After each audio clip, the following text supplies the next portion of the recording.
Ito po is naprituin natin mga idol. So pakulong po tayo ng mantika.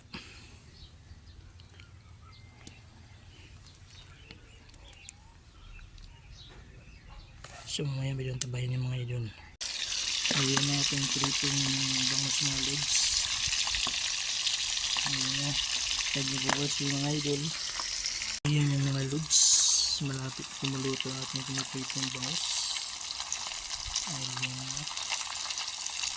So nakakarbit nito mga idol sa pagluluto ng kain mga idol.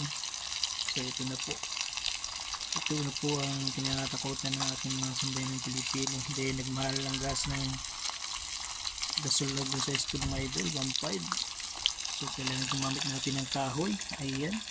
So ito pong ginawa ko ng lutuan mga idol.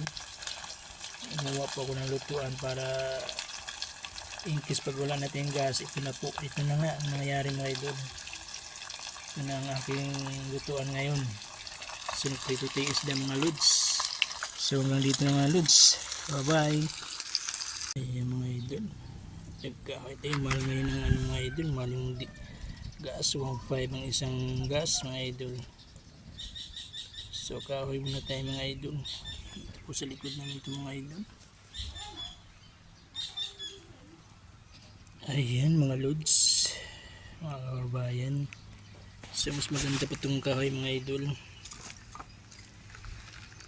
Ayan.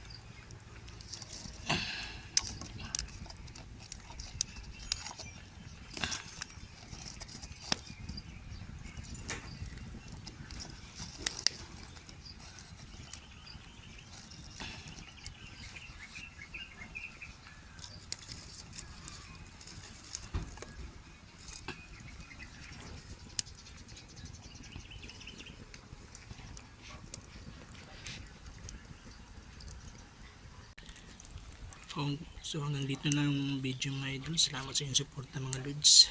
Bye bye.